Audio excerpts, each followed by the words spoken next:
Now, it's become popular for this dish to be referred to as pinwheels, but in that recipe, you're cutting the roulade and then putting it in the oven to bake. In our recipe today, we're not going to do that.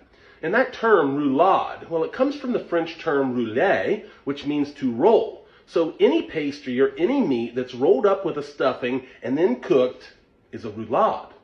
Now, if you go across European cuisines, there are hundreds of roulades. Every country seems to have their own. Italy, Czechoslovakia, Hungary, Germany, France, of course.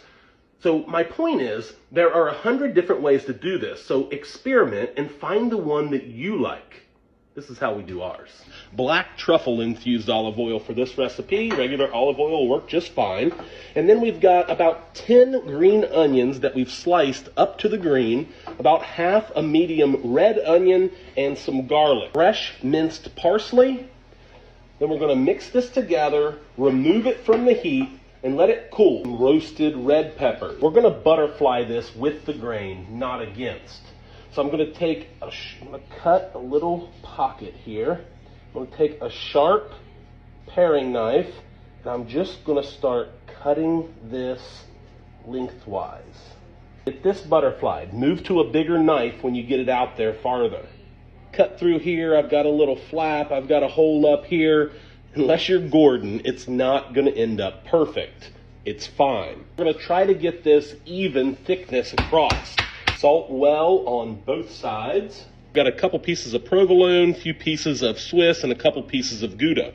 We're just going to lay these out. Roasted red peppers, our parsley, garlic, onion mixture, salt and pepper, a couple pinches of rosemary and thyme, fresh chopped spinach, some garlic, onion, cheese. Tucking it and rolling it. Stuff's going to fall out. It's going to get messy. It is what it is. Slip knot.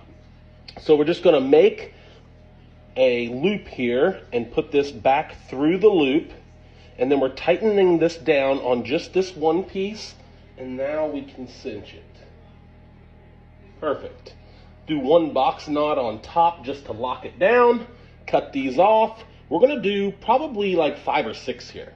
Get it to a 130 internal, remove it from the pan you cooked it in, cover it in aluminum foil, and let it rest.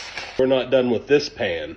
1 cup of beef stock, 1 cup of red wine. Bring it to a simmer and let it reduce for about 10 minutes. Some of your reduced red wine sauce. Parsley to make it look fancy.